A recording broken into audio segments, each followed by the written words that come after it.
నమస్కారం సామాన్యుడు TV news కి స్వాగతం. ఈనాటి వార్తా విశేషాలు. దేశంలోని ఉత్తమ ముఖ్యమంత్రుల జాబితాలో 4వ స్థానంలో నిలిచిన ఏపీ సీఎం చంద్రబాబుకి గృహ నిర్మాణ సమాచార శాఖ మంత్రి కొలుసు పార్థసారథి అభినందనలు తెలియజేశారు. ఇండియా టుడే సర్వేలో చంద్రబాబు 4వ స్థానంలో నిలవటం తమకి గర్వకారణమని పేర్కొన్నారు. అధికారంలోకి వచ్చిన 8 నెలల్లోనే 5వ స్థానం నుంచి 4వ స్థానానికి చేరుకోవటం సంక్షేమం కోసం ఆయన పడుతున్న శ్రమ పట్టుదలతో పనిచేస్తున్న తీరుకి నిదర్శనమని తెలియజేశారు. సీఎం మార్గదర్శకత్వంలో తాము కూడా అన్ని విధాలుగా కష్టపడుతున్నామని తెలిపారు. ఎన్నికల హామీల మేరకు సూపర్ 6 పథకాలని అమలు చేసి 20 లక్షల మంది యువతకి ఉపాధి అవకాశాలు కల్పించాలన్న ఆశయాన్ని ప్రభుత్వం త్వరలోనే చేరుకుంటుందని మంత్రి పార్థసారథి వెల్లడించారు. గుంటూరు తూర్పు ఎమ్మెల్యే మహమ్మద్ నజీర్ జన్మదిన వేడుకలు ఆయన కార్యాలయంలో శుక్రవారం అత్యంత ఘనంగా జరిగాయి. ఈ సందర్భంగా ఏర్పాటు చేసిన బర్త్డే కేక్ ని నియోజకవర్గ మైనార్టీ నాయకులు పఠాన్ జమీర్, చల్ల ఆంజనేయ ప్రసాద్, గుడిపల్లి వాణి కట్ చేసి అభిమానులతో ఆనందాన్ని పంచుకున్నారు. ఈ సందర్భంగా తెలుగు తమ్ముళ్లు నజీర్ కి జన్మదిన శుభాకాంక్షలు తెలిపారు. ఆయన నిండు నూరేళ్లు ఆయురారోగ్యాలతో అష్టైశ్వర్యాలతో తొలతూగాలని ఆకాంక్షించారు. ఆయన ఆధ్వర్యంలో గుంటూరు తూర్పు నియోజకవర్గం అన్ని విధాలా అభివృద్ధి చెందుతుందని వివరించారు. కార్యక్రమంలో టీడీపీ నాయకులు కొత్తూరి వెంకట, గుడిపల్లి నవీను, అన్వర్, మాలకొండయ్య తదితరులు పాల్గొన్నారు. అందరికీ నమస్కారం. ఈరోజు మా తూర్పు నియోజకవర్గ గుంటూరు తూర్పు నియోజకవర్గ శాసనసభ్యులు ప్రజానాయకుడు మహమ్మద్ నసీర్ గారి పుట్టినరోజు సందర్భంగా ముందుగా తెలుగుదేశం పార్టీ కుటుంబ సభ్యుల తరపున వారికి శుభాకాంక్షలు తెలియజేస్తూ, అలాగే ఏదైతే ప్రజల్లో ఉంటూ నిత్యం ప్రజల యొక్క సమస్యలను తీరుస్తూ ఈరోజు గుంటూరు చరిత్రలోనే అత్యధిక మెజార్టీతో ఎమ్మెల్యే గెలుపొందినటువంటి ఘనత నసీర్ గారికి దక్కింది. దాంట్లో భాగంగానే ఈరోజు మనం చూసుకుంటే యావత్ గుంటూరు నగరంలోని 23 డివిజన్లలో అభివృద్ధి పనులు ఎంతో త్వరతగిన పూర్తి చేస్తున్నటువంటి సందర్భం. నసీర్ గారు ఇలాంటి ప్రజాసేవకి ఎంతో ఉపయోగపడాలని, ఆయన ద్వారా ప్రజలు కూడా లబ్ధి పొందాలని, ప్రజాసేవలో ఆయన మమేకం అవ్వడానికి ఆయన ఆయురారోగ్యాలు భగవంతుడు ప్రసాదించాలని కోరుకుంటూ ఇవాళ తెలుగుదేశం పార్టీ ఎమ్మెల్యే గారి కార్యాలయంలో కేక్ కటింగ్ కార్యక్రమంతో పాటు కార్యక్రమాలు నిర్వహించడం జరిగింది. మరీ ముఖ్యంగా నసీర్ గారు 24 గంటలు ఇవాళ ప్రజలకు కానీ కార్యకర్తలకు కానీ అందుబాటులో ఉంటాడు. ఆయన అందుబాటులో ఉండని ఒకే ఒక్క రోజు ఏదంటే ఆయన పుట్టినరోజు. ఎందుకంటే నిరంబడాలకి ఆయన దూరంగా ఉంటాడు, నిత్యం ప్రజల కోసమే పరితపించేటువంటి నాయకుడు. కాబట్టి ఆయన ఏనాడు కూడా పుట్టినరోజు అనేది చేసుకోడు. అయితే మా కార్యకర్తలకు మా యొక్క నాయకుడి పుట్టినరోజు ఒక పండగలా సెలబ్రేట్ చేసుకోవడానికి మాకు మంచి అవకాశంగా మేము కూడా కుటుంబ సభ్యులం అందరూ కలిసి ఒక చోటకి చేరి వాళ్ళ ఆయన యొక్క బర్త్డే కార్యక్రమాన్ని చేసుకోవడం జరిగింది. భగవంతుడు ఆయనకి మరిన్ని ఉన్నత శిఖరాలు, మంచి మంచి పదవులు ఆయన అవలంబించాలని, అలాగే ఆయన ఆయురారోగ్యాలతో ప్రజలకు సేవ కొరకు ఆయన ఉపయోగపడాలని చెప్పేసి మనస్ఫూర్తిగా కోరుకుంటూ, శాసనసభ్యులైన బలమైన నాయకుడు మహమ్మద్ నసీర్ గారు ఈరోజు ప్రభుత్వం వచ్చిన తర్వాత ప్రజల అభిష్టాల వరకు ఏవైతే హామీలు ఇచ్చినారో, ప్రభుత్వం మనకి ఎటువంటి ప్రజల సేవలపై సేవకులు ఏ విధంగా కోరుకున్నారో ఆ విధంగా వాళ్ళ కోరుకున్న విధంగా ప్రభుత్వం ఇచ్చిన హామీల ప్రకారం ఆయన నిత్యం ప్రజలకు ఆ కోరికలు తీర్చే విధంగా నిత్యం ఈ నియోజకవర్గంలో ఆయన ప్రజలు వెన్నంటూ ఉంటూ వాళ్ళ యొక్క కార్యక్రమాలను, వాళ్ళ యొక్క కోరికలు ఏమిటో ఉన్నాయో, వాళ్ళకి ఎటువంటి సేవలు అందించాలో ప్రతిరోజు ప్రజల్లో మమేకమై అన్ని చోట్ల కూడా అన్ని డివిజన్లో తిరుగుతూ కూడా ప్రజా దర్బారుని తీసుకొని వాళ్ళ యొక్క సమస్యలను కూడా తీసుకొని వాళ్ళ సమస్యల మీద పోరాడుతూ నిత్యం ప్రజల్లో అందుబాటులో ఉన్నట్టు మా నాయకుడు ఎప్పుడు కూడా ఆరోగ్యాల్లో ఉంటూ మా అందరికీ కూడా అండగా ఉంటూ ఈ యొక్క నాయకత్వాన్ని బలపరుస్తూ ఈరోజు గుంటూరు తూర్పు శాసనసభ్యులి జన్మదినాన్ని పురస్కరించుకొని ప్రతి వాడవాడలా ఒక పండగ వాతావరణాన్ని క్రియేట్ చేస్తూ జిల్లా పార్టీ ఆఫీసు కానీ జిల్లా నియోజకవర్గ నలుమూలలు కానీ అందరూ ప్రతి ఒక్కరు పండగ వాతావరణంలో ఈ పుట్టినరోజు కార్యక్రమం చేసుకోవడం జరిగింది. అలాగే జిల్లా పార్టీ ఆఫీసులో ఘనంగా పుట్టినరోజు కార్యక్రమం చేశారు. అలాగే జిల్లా పార్టీ ఆఫీసులోని అందరికీ బట్టలు పంచడం కానీ పళ్ళు పంచడం కానీ ఇలాంటి కార్యక్రమం స్వచ్ఛంద సంస్థగా ఒక కార్యక్రమాలు తీసుకొని అందరూ ముందుకెళ్ళారు. అలాగే మన ఎమ్మెల్యే నసీర్ అహ్మద్ గారి జన్మదినాన్ని ఇలాంటి పుట్టినరోజులు ఎన్నో జరుపుకోవాలని, వాళ్ళు అష్టైశ్వర్య భోగభాగ్యాలతో ముందుకెళ్లాలని, రానున్న రోజుల్లో మంచి పదవులు అధిరోహించాలని కోరుకుంటూ ఈ తూర్పు నియోజకవర్గ ప్రజలందరూ ఆకాంక్షిస్తున్నారు. గుంటూరు జీజీహెచ్ లో గులియన్ బారే సిండ్రోమ్ బాధితుల్ని పరామర్శించిన వైద్యారోగ్య శాఖ ప్రధాన కార్యదర్శి ఎంటీ కృష్ణబాబు. ఈ సందర్భంగా ఆయన మీడియాతో మాట్లాడారు. గుంటూరు జిల్లా వ్యాప్తంగా 7 గుంటూరు జీజీహెచ్ జీజీహెచ్ కి రావడం జరిగిందని చెప్పారు. వారిలో 2 అనారోగ్యం నుంచి కోలుకొని డిశ్చార్జ్ అయ్యి ఇంటికి వెళ్లిపోయారని అన్నారు. జీజీహెచ్ లో 5 చికిత్స పొందుతున్నారని చెప్పారు. వారిలో ఎమర్జెన్సీ రూమ్ లో ఒకరు, ఐసీయూ రూమ్ లో మరొకరు చికిత్స పొందుతున్నారని అన్నారు. ఎలాంటి ఆందోళన చెందవలసిన అవసరం లేదని, ఈ వ్యాధికి గుంటూరు జీజీహెచ్ లో చికిత్స అందుబాటులో ఉందని తెలిపారు. ఈ సిండ్రోమ్ వ్యాధి వచ్చిన వారికి నరాల బలహీనత వలన నీరసంగా ఉంటుందని, కాళ్లకు చేతులకి పక్షవాతం వంటి సమస్యలు వస్తాయని తెలిపారు. చిన్నపిల్లలకు ఈ వ్యాధి సోకుతుందని, త్వరగా రికవరీ అయ్యే అవకాశాలు ఎక్కువగా ఉన్నాయని చెప్పారు. 1,00,000 మందిలో 1కి లేదా 2కి మాత్రమే ఈ వ్యాధి సోకుతుందని తెలిపారు. రాష్ట్ర వ్యాప్తంగా దీని బారిన పడిన బాధితులు 10 మంది మాత్రమే ఉన్నారని అన్నారు. గుంటూరులో జీజీహెచ్ లో 5, కాకినాడ మరియు విశాఖపట్నంలో 5 కేసులు నమోదయ్యాయని చెప్పారు. అలాగే ఇప్పుడే వస్తున్నది కాదు, మామూలుగా ఎవరికైనా ఇన్ఫెక్షన్స్ వచ్చి ఆ ఇన్ఫెక్షన్స్కి ఏ ఇన్ఫెక్షన్ వచ్చినా మన బాడీలో యాంటీబాడీస్ తయారవుతాయి.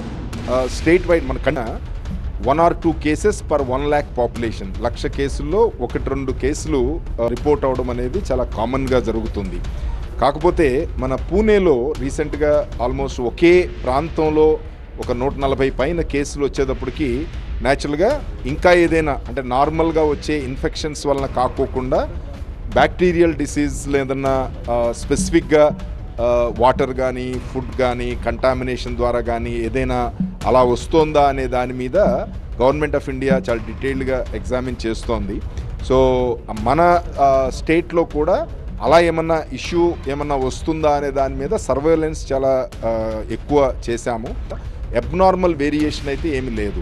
అంటే ఒక పర్టికులర్ ప్రాంతం నుంచి, ఒక పర్టికులర్ స్ట్రీట్ నుంచి, ఒక పర్టికులర్ విలేజ్ నుంచి కానీ, ఒక వార్డ్ నుంచి కానీ ఎక్సెస్ కేసెస్ రిపోర్ట్ అవ్వడం అనేది ఎక్కడా లేదు. ఇప్పుడు మీరు కూడా చూశారు, ఇక్కడ ఉన్న 5 కేసుల్లో 2 కేసులు డిఫరెంట్ ఏరియాస్ నుంచి వచ్చారు, 3 కేసులు కూడా గుంటూరులో డిఫరెంట్ ఏరియాస్ నుంచి వచ్చారు. సో అందుకని ఒక పర్టికులర్ ప్రాంతంలో ఏదైనా ఒక ట్రిగ్గరింగ్ ఫ్యాక్టర్ ఉంది అనేది ఏమీ ఎస్టాబ్లిష్ అవ్వలేదు. వస్తున్న నెంబర్ ఆఫ్ కేసెస్ని అనలైజ్ చేసి ఇంకా ఎక్కువ ఇమ్యునోగ్లోబులిన్ ఇంజెక్షన్స్ వైల్స్ అందుబాటులో పెట్టడానికి ఇప్పుడు ప్లాన్ చేస్తాము. ఎంత ఖర్చు అయినా కానీ గవర్నమెంట్ తరపు నుంచి ప్రజలకి మెరుగైన సేవలు అందించడానికి తప్పకుండా ప్రయత్నం చేస్తాము. అన్నమయ్య జిల్లాలో దారుణం చోటు చేసుకుంది. గుర్రంకొండ మండలం పేరంపల్లెలో యువతిపై యాసిడ్ దాడి జరిగింది. ఓ యువకుడు యువతి తలపై కత్తితో గాయపరిచి ముఖంపై యాసిడ్ పోశాడు. గాయాల పాలైన బాధితురాల్ని మదనపల్లి ప్రభుత్వ ఆసుపత్రికి తరలించారు. ఏప్రిల్ 29న ఆమె పెళ్లి జరగనున్న నేపథ్యంలో ఈ ఘటన చోటు చేసుకున్నట్లు సమాచారం. నిందితుడిని మదనపల్లిలోని అమ్మ చెరువు మిట్టకు చెందిన గణేష్ గా గుర్తించారు పోలీసులు ఘటనా స్థలానికి చేరుకుని విచారణ చేపట్టారు. యాసిడ్ దాడి ఘటనపై రాష్ట్ర హోంశాఖ మంత్రి అనిత తీవ్ర ఆగ్రహం వ్యక్తం చేశారు. జిల్లా ఎస్పీతో మాట్లాడిన మంత్రి ఘటనపై వివరాలు అడిగి తెలుసుకున్నారు. బాధిత కుటుంబ సభ్యులతోనూ మంత్రి ఫోన్లో మాట్లాడారు. మెరుగైన వైద్యం కోసం అవసరమైతే బెంగళూరుకి తరలించేందుకు ఏర్పాట్లు చేయాలని పోలీసు ఉన్నతాధికారులని సూచించారు. నిందితుడిని ఎట్టి పరిస్థితుల్లో ఉపేక్షించేది లేదని పోలీసులకు ఆదేశించారు. యువతిపై యాసిడ్ దాడి తనను తీవ్రంగా కలిచివేసిందని తెలియజేశారు. అలాగని యువతికి మెరుగైన వైద్య సాయం అందించి అండగా నిలుస్తామని హామీ ఇచ్చారు. భవిష్యత్తులో ఇలాంటి ఘటనలు చోటు చేసుకోకుండా పోలీసు యంత్రాంగం చర్యలు తీసుకోవాలని కోరారు. మీకు లాస్ట్ 6 monthsలో కూడా చూసుకుంటే యాక్చువల్ క్రైమ్ రేట్ 9% తగ్గింది. ఎందుకంటే మీరు అబ్జర్వ్ చేసుకున్నా కూడా ఎక్కడ కూడా నిందితులను పట్టుకునే విషయంలో ఎక్కడ కూడా చిన్న నిర్లక్ష్యం కూడా మేము వ్యవహరించట్లే. ఇమీడియట్గా 24 to 48 అవర్స్లో మేము పట్టుకుంటున్నాము. As per rule, as per police rule, as per law మేము వాళ్ళని ప్రొడ్యూస్ చేస్తున్నాం. వాళ్ళకి కూడా రిమాండ్స్ వెళ్తున్నాయి. మ్యాక్సిమం వాళ్ళకి శిక్ష తొందరగా పడేయడానికి కూడా ఛార్జ్ షీట్స్ ఓపెన్ చేయడం కానీ, వాటికి సంబంధించిన క్లూస్ ఇవ్వడం కానీ, ఫోరెన్సిక్ రిపోర్ట్స్ ఇవ్వడం కానీ చాలా తొందరగా డిపార్ట్మెంట్ వాళ్ళు చేస్తున్నారు. కాకపోతే 1 or 2 సిచ్యువేషన్స్ డెఫినెట్గా జరుగుతున్నాయి. ఈరోజు చూస్తే అమ్మాయితో నేను వాళ్ళ తల్లిదండ్రులతో కూడా నేను మాట్లాడాను. అమ్మాయితో ఫోన్లో మాట్లాడడం కూడా వాళ్ళకి కొంచెం ధైర్యంగా ఉంటుందని చెప్పి ఇక్కడ నుంచి నేను అన్నమయ్య జిల్లా అమ్మాయిని ఇమీడియట్గా ఇప్పుడు బెంగళూరు కూడా షిఫ్ట్ చేశారు. మన మంత్రిగా రాంప్రసాద్ రెడ్డి గారు కూడా ఇమీడియట్గా అక్కడికి వెళ్ళారు. లోకేష్ గారు కూడా వాళ్ళతో పరామర్శించారు, వాళ్ళతో ఫోన్లో మాట్లాడారు. నేను కూడా మాట్లాడాను. ఎట్టి పరిస్థితుల్లోనే ఆ అమ్మాయి కంపల్సరీగా బతకాలి, అమ్మాయికి క్షేమంగా బయటకు వస్తుందన్న నమ్మకం మాకుంది. నిందితుడు ఎవరైనా కూడా కంపల్సరీగా యాజ్ ఎర్లీ యాజ్ పాసిబుల్ పట్టుకుంటాం. శిక్ష అయితే చాలా గట్టిగా కూడా ఉంటుంది. అన్నమయ్య జిల్లాలో యువతిపై యాసిడ్ దాడి ఘటనని సీఎం చంద్రబాబు ఖండించారు. నిందితుడిపై కఠిన చర్యలు తీసుకోవాలని అధికారుల్ని ఆదేశించారు. బాధిత యువతికి మెరుగైన వైద్యం అందించేందుకు చర్యలు తీసుకోవాలని అన్నారు. బాధిత యువతి, ఆమె కుటుంబానికి రాష్ట్ర ప్రభుత్వం అన్ని విధాలుగా అండగా ఉంటుందని సీఎం భరోసా ఇచ్చారు. మండలంలో దురదృష్టకర ఘటన దగ్గర ప్రభుత్వం తరఫున మా తరఫున దిగ్భ్రాంతిని వ్యక్తం చేస్తున్నాం. ఇలాంటి కార్యక్రమాలు జరిగినప్పుడు మా ముఖ్యమంత్రి గారు అయితే మా ప్రభుత్వం అయితే బాధితులకు ఎల్లవేళ సహకారం అందించేదానికి సిద్ధంగా ఉన్నాం. బాధితురాలికి మెరుగైన వైద్యం కోసం ఈరోజు బెంగళూరుకు పంపించడం జరిగింది. బాధితురాలు ఎవరైతే ఉన్నారో ఆ అమ్మాయికి కోలుకునే వరకు రాష్ట్ర ప్రభుత్వం ద్వారా చికిత్స అందేదానికి ప్రభుత్వం చర్యలు తీసుకుంటుంది. ముఖ్యంగా ఇలాంటి సంఘటనలో ఎవరైతే పాల్గొంటారో వాళ్ళ మీద కఠిన చర్యలు తీసుకునేదానికి మా పోలీస్ యంత్రాంగం కూడా సిద్ధంగా ఉంది. ఈ సంఘటన జరిగిన 15 నిమిషాల్లోనే ఎవరైతే నిందితులు ఉంటారో వాళ్ళు అరెస్ట్ చేయడం, అలాగే రిమాండ్లోకి తీసుకోవడం కూడా జరిగింది. ఇలాంటి చర్యలు రాబోయే కాలంలో కూడా జరగకుండా ముందు జాగ్రత్తగా వెళ్తాం. మెరుగైన పారిశుద్ధ్యం కోసం రేషనలైజేషన్ పేరుతో శానిటేషన్ కార్మికులను తగ్గించి పనిభారం పెంచుతామంటే సహించబోమని మున్సిపల్ కార్మిక సంఘాల జేఏసీ హెచ్చరించింది. అసలు గుంటూరు జనాభాకు తగిన విధంగా పారిశుద్ధ్య కార్మికులు లేరని, ఉన్న కార్మికులను వేరే డివిజన్లకి మార్చి నలుగురు పనిని ఇద్దరు చేసే విధంగా వెట్టి చాకిరికి గుంటూరు కమిషనర్ నిర్ణయం తీసుకోవడం సరికాదని తెలియజేశారు. ఇది ముమ్మాటికి కార్మికుల హక్కులను హరించడమేనని అన్నారు. శుక్రవారం గుంటూరు కార్పొరేషన్ కార్యాలయం వద్ద ఏర్పాటు చేసిన మీడియా సమావేశంలో జేఏసీ నేతలు కోట మాల్యాద్రి, ముత్యాలరావు, సోమి శంకర్రావు మాట్లాడారు. గుంటూరు నగర కమిషనర్ పులి శ్రీనివాసులు తీసుకున్న నిర్ణయాన్ని వ్యతిరేకిస్తున్నామని తెలియజేశారు. ఈ విషయంలో ఎంత దూరమైనా వెళ్తామని పారిశుద్ధ్య కార్మికుల పక్షాన హెచ్చరించారు. ఇప్పుడున్న కమిషనర్ గారు పులి శ్రీనివాసరావు గారే ఆ రోజు పుష్కాట్లని చేతారా స్కూల్లో ప్రారంభించడం జరిగింది. ఆ రోజున బండికి 3 అని చెప్పారు. ఈ రోజున పుష్కాటికి ఒక మనిషి కూడా మరి ఇబ్బంది పడతా నడుపుతా ఉన్నారు. ఈ పరిస్థితిలో వర్కర్లు ఎక్కువయ్యారని చెప్పి వివిధ డివిజన్లకి మార్చే క్రమాన్ని కూడా పెడతాండి. ఏఐటీసీగా అట్లాగే జేఏసీగా దీన్ని వ్యతిరేకిస్తూ ఉన్నాం. కమిషనర్ గారి దృష్టికి కూడా తీసుకెళ్ళడం జరిగింది. వారు ఏదైనప్పుడు కూడా వర్కర్లు మారుస్తామని చెప్పడంతో వర్కర్లంతా మార్చడానికి మరి వాళ్ళంతా కూడా వివిధ వార్డుకి వెళ్ళడానికి సుముఖంగా లేని పరిస్థితులు యూనియన్ల దృష్టికి తీసుకురావడం జరిగింది. ఈ పరిస్థితిలో యూనియన్గా వాళ్ళ సంక్షేమం కోసం ఏదైతే రేపు మీరు మార్చబోతున్నారో దాన్ని ఏఐటీసీగా జేఏసీగా వ్యతిరేకిస్తూ ఉన్నాం. ముఖ్యంగా మరి ట్రాక్టర్లకు సంబంధించి గతంలో 5 మంది పనిచేసేవాళ్ళు, దాన్ని 4 చేశారు. ఈ రోజున మరి 2 చేయాలని చెప్పి చెప్పటాన్ని, అట్లాగే ఒక 2 టన్నులు మరి ట్రాక్టర్కి చెత్త ఉండాలని కూడా చెప్తా ఉన్నారు. 2 మనుషులతోటి మరి 4 డిప్పులు వేయాలంటే మరి 24 గంటలు పనిచేసినా కూడా సాధ్యం కాదు. కాబట్టి కమిషనర్ గారు వారి ఆలోచనలు మార్చుకోవాలని తెలియజేస్తా ఉన్నాం. మరి జేఏసీగా కూడా వారి దృష్టికి తెలియజేయడానికి వెళ్ళినప్పుడు కూడా వారు అవన్నీ కూడా పరిచయం చేయకుండా మరి ఆలోచన ముందుకెళ్ళి ఆలోచన చేస్తూ ఉన్నారు. వర్కర్స్ అంతా కూడా గందరగోళ పరిస్థితులు మరి ఫోన్లు చేస్తూ ఉన్నారు. ఈ పరిస్థితిలో జేఏసీగా దానికి మరి పునరాలోచించాలని కమిషనర్ గారు తెలియజేస్తా ఉన్నాం. కార్మికుల చేత వెట్టి చాకిరీ చేయించడానికి మాత్రమే కమిషనర్ కొన్ని నిర్ణయాలు చేయడం అనేటువంటిది జరుగుతూ ఉంది. వారాంతపు సెలవు అనేక పోరాటాలు చేసి సాధించుకున్నటువంటి వారాంతపు సెలవు ఇప్పటి వరకు దాన్ని అమలు చేయలేనటువంటి దుస్థితిలో మున్సిపల్ కార్మిక పాలకులు ఉన్నారు. 24 గంటలు పనిచేయమని చెప్పి శాసిస్తున్నారు. ఆ వెట్టి చాకిరిని మేము దునుమాడతాం.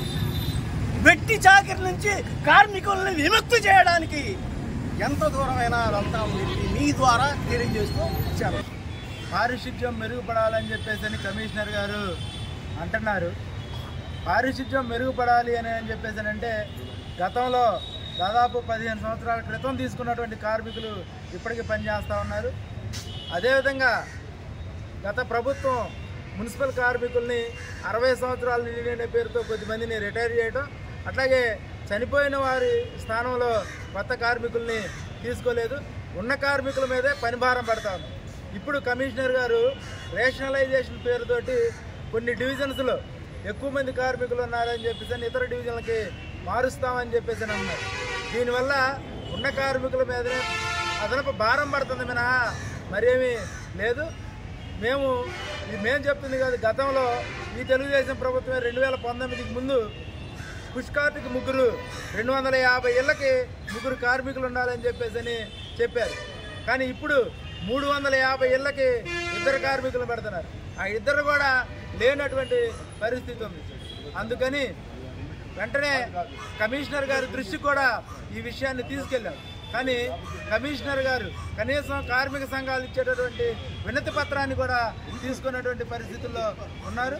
అందుకని కార్మికుల ఇబ్బందుల దృష్ట్యా పారిశుద్ధ్యం మెరుగుపడాలి అని చెప్పేసి దానికి తీసుకోవాల్సిన చర్యల్ని కార్మికులతోనూ కార్మిక సంఘాలతోనూ మాట్లాడితే దానికి కావాల్సినటువంటి ఇవి చెప్పేదానికి అవకాశం ఉంటుంది. కానీ కార్మిక సంఘాలతో కానీ కార్మికులతో మాట్లాడకుండా కమిషనర్ గారు వ్యవహరిస్తున్నటువంటి తీరుని కార్మిక సంఘాలు మున్సిపల్ కార్మిక సంఘాలు జేఏసీగా వ్యతిరేకిస్తా ఉన్నాం. కాంగ్రెస్ పార్టీ ద్వారానే సామాజిక న్యాయం ఆర్థిక సమానత్వం సాధ్యమని మాజీ ఎమ్మెల్యే లింగంశెట్టి ఈశ్వరరావు బిల్లా సునీల్ స్పష్టం చేశారు. ఉమ్మడి ఆంధ్రప్రదేశ్ మాజీ ముఖ్యమంత్రి దామోదరం సంజీవయ్య జయంతి కార్యక్రమం కాంగ్రెస్ పార్టీ జిల్లా కార్యాలయంలో శుక్రవారం జరిగింది. ఈ సందర్భంగా కాంగ్రెస్ పార్టీ నాయకులు ఆయన చిత్రపటానికి పూలమాలలు వేసి ఘనంగా నివాళులు అర్పించారు. ఈ మేరకు వారు మీడియాతో మాట్లాడారు.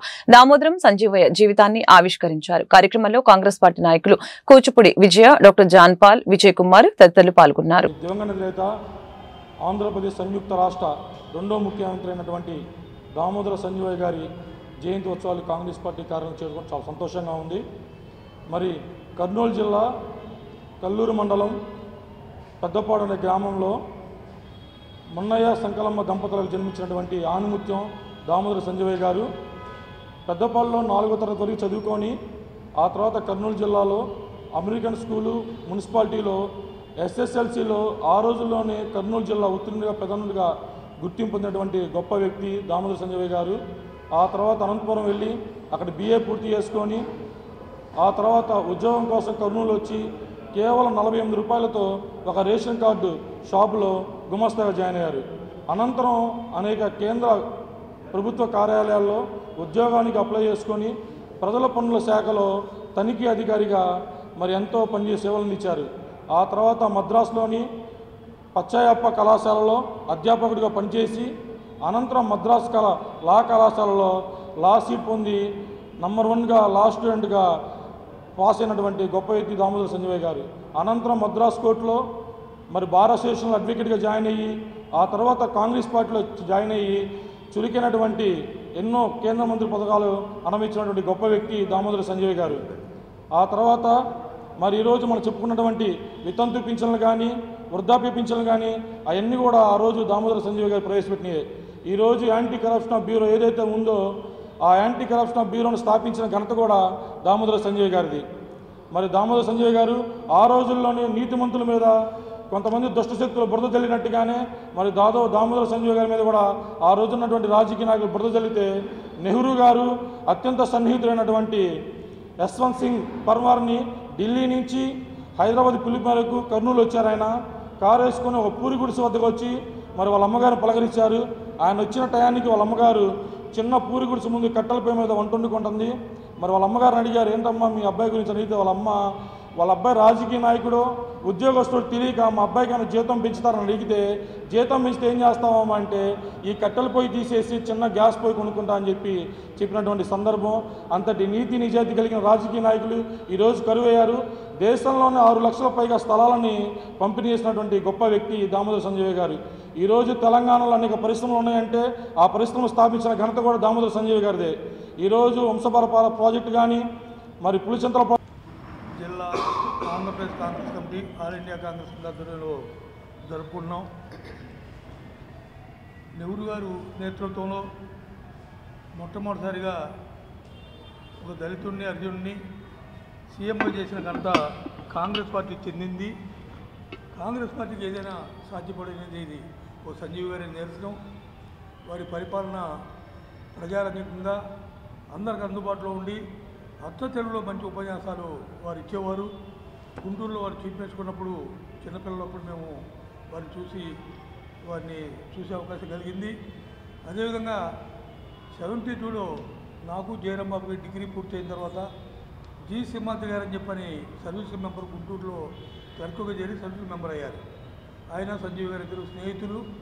నేను ఉద్యోగం కోసం వెళ్తే నీకు ఉద్యోగం ఎందుకురా ఎమ్మెల్యే సీట్ ఇప్పిస్తా అని చెప్పని దామోదర్ సంజీవ్ గారికి ఏఐసిసి ప్రెసిడెంట్ ఉంటే వారికి ఫోన్ చేసి నాకు మన మూర్తిరాజు గారిని కేపీ నరసప్ప గారు అని చెప్పని కర్నూలులో మినిస్టర్ గారిని ఇద్దరిని దత్తత చేసి నన్ను ఢిల్లీ పంపించారు. ఏఐసిసి ప్రెసిడెంట్ అతను ఆరోగ్యం బాగోపోయినా ఆ రోజుల్లో ఆరోగ్యం బాగల. ఇందిరాగాంధీ గారు ఉన్నారు, అతను ఆరోగ్యం బాగోలేకపోయినా కూడా నా కోసం నన్ను కారులో కూర్చోబెట్టుకొని తీసుకెళ్ళి ఏఐసిఆర్సీ దింపిన తర్వాత అతను ఆ మీటింగ్ ప్రిసైడ్ చేశారు. సోనియా ఇందిరాగాంధీ గారు అడిగారు ఎందుకు వచ్చావు ఏందని. సరే ఏదో రావటం జరిగింది, చెప్పుకోవడం జరిగింది.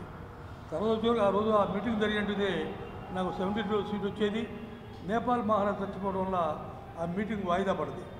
తర్వాత బయటకు వచ్చిన తర్వాత కాసు బ్రహ్మాండ గారు కానీ పివి నరసింహారావు అప్పుడు చీఫ్ మినిస్టర్ చెప్పారు. వీళ్ళందరూ ముగ్గురు ప్రయత్నం చేసినా కూడా ఆ రోజు నా సీట్ రాలా. విజయరామాన్యానికి గుంటూరు రావడం జరిగింది. ఆ విధంగా సంజీవ్ గారితో వ్యక్తిగతంగా పరిచయం ఉంది.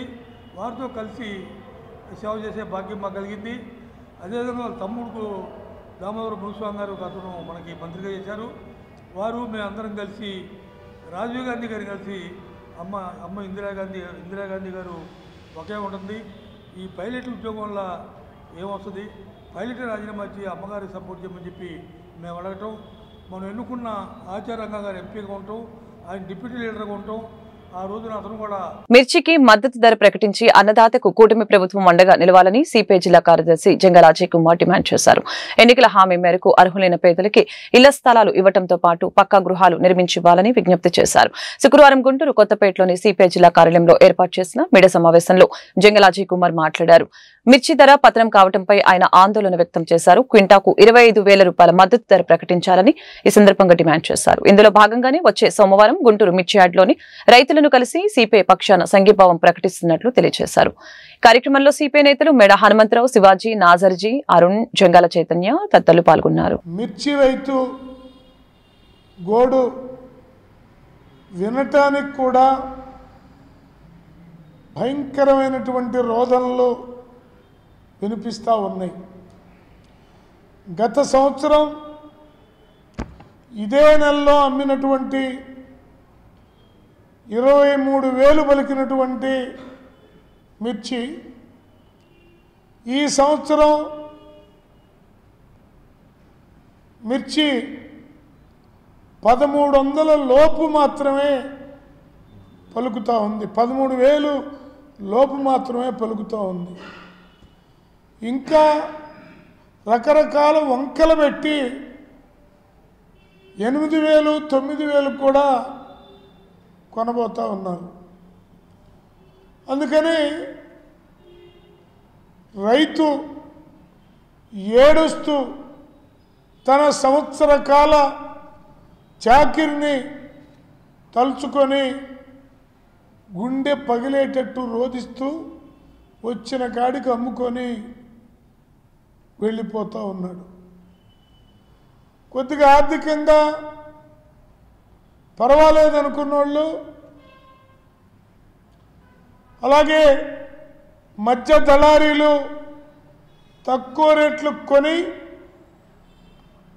కోల్డ్ స్టోరేజీల్లో నిలవబెడతా ఉన్నారు. ఈ కోల్డ్ స్టోరేజీలో నిలవబెట్టేటటువంటి సరుకు మొత్తంలో వ్యాపారస్తుల సరుకు అత్యధికంగా ఉందటంలో ఎలాంటి సందేహం లేదు. దగాపడ్డ మిర్చి రైతును ఆదుకోవటానికి మాటల్లో కాకుండా చేతల్లో ఈ ప్రభుత్వం తక్షణమే పూనుకోవాలని సిపిఐగా డిమాండ్ చేస్తూ సోమవారం మిర్చి యార్డుని సిపిఐ, రైతు సంఘం, అలాగే మా ఇతర ప్రజా సంఘాలందరూ కూడా కలిసి సందర్శించబోతూ ఉన్నాం. ఆ తర్వాత రైతును ఆదుకోవటానికి భవిష్యత్ కార్యాచరణ కూడా ప్రకటిస్తామని తెలియజేస్తూ ఉన్నాం. అలాగే గత ప్రభుత్వంలో పట్టణాల్లో సెంటు ఆధ్యాత్మిక యాత్రలో భాగంగా AP deputy CM Pawan Kalyan తమిళనాడులో పర్యటిస్తున్నారు. పళని ఆలయాన్ని తన కుమారుడు అఖీరా నందన్తో కలిసి పవన్ కళ్యాణ్ శుక్రవారం దర్శించుకున్నారు. ఆరుల్మింగు దండాయుధపాణి స్వామివారి క్షేత్రంలో ప్రత్యేక పూజలు నిర్వహించారు. ఆలయ అధికారులు, అర్చకులు పవన్ కళ్యాణ్ కి స్వాగతం పలికి దర్శన ఏర్పాట్లు చేశారు. అనంతరం తీర్థ ప్రసాదాలు, శేషవస్త్రాలు అందజేశారు. இது நீங்கள் சொல்லிட்டீங்களா? இது நான் பார்த்துக்கிறேன். டெய்லி இருந்தது. இப்போ கரோனா டைமுக்கு அப்புறம் அது நிறுத்திட்டாங்க, ஸ்டாப் ஆயிடுச்சு. அது நான் எப்படி ஆரம்பிக்கிறேன்னு நான் சொல்கிறேன், ஆர்டிசி சேர்ந்து நான் சொல்லிட்டு. அதே மாதிரி பழனி டு திருப்பதி ட்ரெயின் வந்து ஸ்பெஷலாக இன்டர்சிட்டி மாதிரி ஏதாவது விட வாய்ப்பு இருக்குமா? நீங்கள் சென்ட்ரல் கவர்மெண்ட்டில் பேசி கண்டிப்பாக அது மது ஆனந்த் எல்லாம் பார்த்தீங்க எழுதிக்க இதெல்லாம் எழுதிட்டு அப்புறம் நான் கண்டிப்பாக நான் பேசுகிறேன் சார். 2-3 விஷயத்தை நான் 2-3 டெம்பிள்ஸ்க்கு இது மாதிரி ஆயிடுச்சு அடுத்து மகாராஷ்டிராவில் கூட. அதே நான் ரெக்வெஸ்ட் பண்ணேன், ஒரு ஆரம்பிக்க போகிறேன்னு சொன்னாங்க. இந்த ரெக்வெஸ்ட் நான் கண்டிப்பாக சென்ட்ரல் கவர்மெண்ட் ரயில்வே மினிஸ்டர் நான் திருப்பதி மாதிரி பழனியில் இந்த மாதிரி ஒரு ஸ்பெசிலிட்டி செய்யலாம்ங்கிற மாதிரி உங்களுக்கு ஏதாவது ஐடியா இருக்கா சார்? இல்லை, நான் இப்போ திடீர்னு நான் சொல்ல முடியல. இது ரொம்ப திவ்யமான க்ஷேத்திரம். இது கண்டிப்பாக திருப்பதி லெவல் இருக்கிறோம். அது என்னென்ன பண்ணணும், அது ஒரு பக்தராக நானும் என்ன பண்ணணும்னு யோசித்து என்னோடய ஃப்ரெண்டு நண்பர் இவர் நான் அனுப்புகிறேன். நான் கொஞ்சம் ஒரு மாதத்துக்கு 2 மாதத்துக்கு அப்புறம் அனுப்பிட்டு எல்லாம் 6 சுப்பிரமணியன் முருகன் கோயில் இருக்குது, எல்லாம் என்னென்ன பண்ணணும் அது அப்புறம் ஒரு பிளான் லைக் நான் கொடுக்க சொல்கிறேன். ஸோ கண்டிப்பாக எந்த அளவுக்கு நான் பண்ண முடியும் கண்டிப்பாக நான்.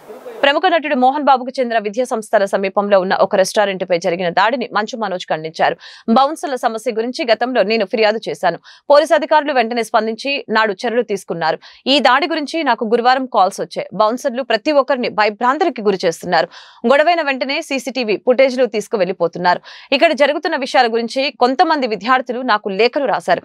దానిపై నేను ప్రశ్నించడం మొదలుపెట్టాక నాపై లేనిపోని అభాండాలు వేస్తున్నారు. నా కుటుంబంలోని మహిళల్ని టార్గెట్ చేశారు. ఇది ఆస్తి గొడవ కాదు, ఆత్మ గౌరవానికి సంబంధించిన విషయం అని మనోజ్ తెలిపారు.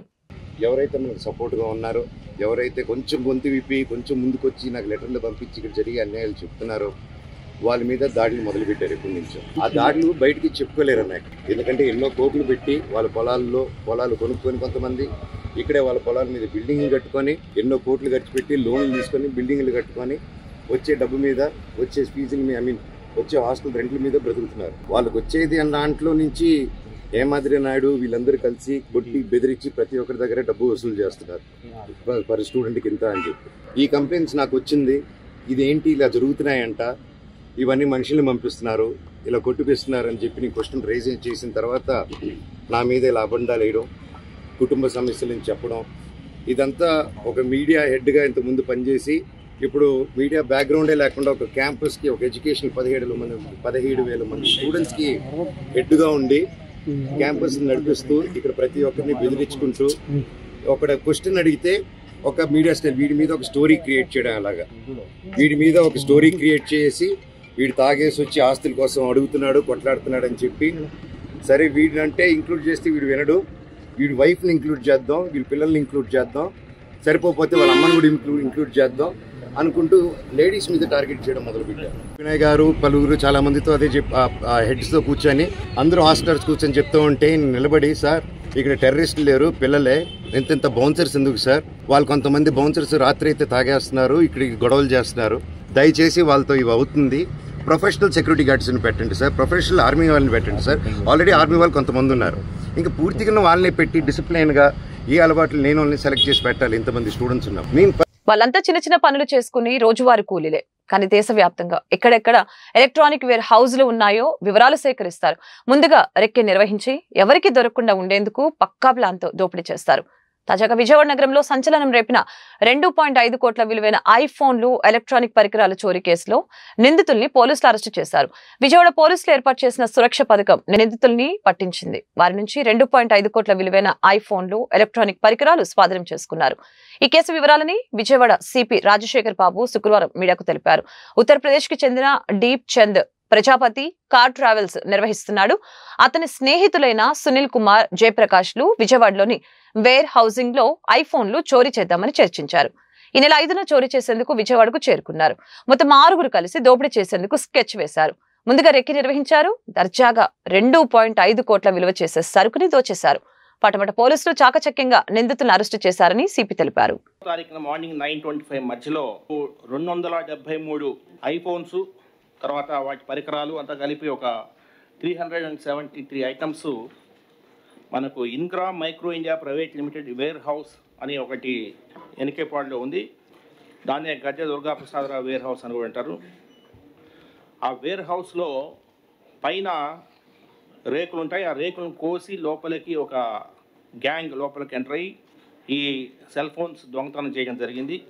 మనకు 6వ తారీఖున సాయంత్రం 4 గంటలకు మనకు దీని గురించి రిపోర్ట్ రావడం జరిగింది. అంటే 5 మిడ్నైట్ ఎప్పుడైతే వాళ్ళు చూసుకొని కొద్దిగా లేట్ అయ్యి 6వ తేదీ ఈవినింగ్ 4 గంటలకి వారు మనకి చెప్పడం జరిగింది, రిపోర్ట్ చేయడం జరిగింది. సో దాని మేరకు చాలా టీమ్స్ ఏర్పాటు చేసి ఇది ఒక క్లాసిక్ కేసు ఇది. ఎందుకంటే పోలీస్ శాఖలో సమన్వయం ఉంటే ఎలాగా రిజల్ట్స్ వస్తాయి, అదేవిధంగా టెక్నాలజీ ఉపయోగిస్తే ఎలాంటి రిజల్ట్స్ వస్తాయి అనేది ఈ కేసులో చాలా విస్పష్టంగా కనిపిస్తుంది. ముఖ్యంగా 6వ తారీఖున 4 గంటలకి మనకు అఫెన్స్ అయితే 7వ తారీఖున దాదాపు 12-1 గంట మధ్యలో ముద్దాయిల్ని ససారం అనే ప్లేస్లో మనము ముద్దాయిల్ని బీహార్ పోలీస్ వారి హెల్ప్ తీసుకొని మనము డెహ్రీ జిల్లా ఎస్పీ గారు రోషన్ కుమార్ గారు, అదేవిధంగా శివసాగర్ పోలీస్ స్టేషన్ అధికారి నితీష్ కుమార్ సింగ్ వీరి హెల్ప్ తీసుకొని వేసి ఈ ముద్దాయిలను 6 మందిని కూడా రెడ్ హ్యాండెడ్గా పట్టుకోవడం జరిగింది.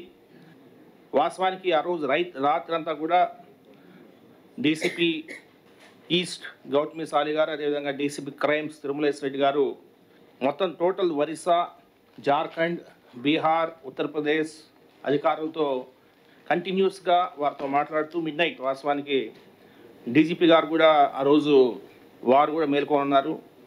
అందులో ఒకవైపు పాకిస్తాన్, మరొక వైపు చైనాతో ముప్పు పంచి ఉన్న వేళ భారత రక్షణ రంగాన్ని మరింత బలోపేతం చేసేలా కీలక ప్రకటన వెలువడింది. గగనతల రక్షణలో గేమ్ చేంజర్ గా భావించే అధునాతన F-35 యుద్ధ విమానాలని భారత్కు విక్రయించేందుకు సిద్ధంగా ఉన్నట్లు అమెరికా తెలిపింది. శ్వేత సౌధంలో ప్రధాని మోదీతో భేటీ తర్వాత అమెరికా అధ్యక్షుడు డొనాల్డ్ ట్రంప్ ఈ విషయాన్ని ప్రకటించారు. అమెరికా మిసిసిపి రాష్ట్రంలో కొలంబియా పట్టణంలో ఓ టోర్నాడో బీభత్సం సృష్టించింది. సుడిగాలి తీవ్రతకి ఓ పారిశ్రామిక భవనం పైకప్పు ఎగిరిపోయింది. శిథిలాలు టోర్నాడోతో పాటు గాలిలో చాలా దూరం కొట్టుకుపోయాయి. దీనివలన ప్రాణ నష్టం, తీవ్ర గాయాలైన ఘటనలేవీ నమోదు కాలేదని అధికారులు తెలిపారు. 20 ఇళ్లు వరకు ధ్వంసమైనట్లు చెప్పారు. ఈ వార్తలు ఇంతటితో సమాప్తం. మరొక బులెటిన్ మళ్ళీ కలుద్దాం. నమస్కారం.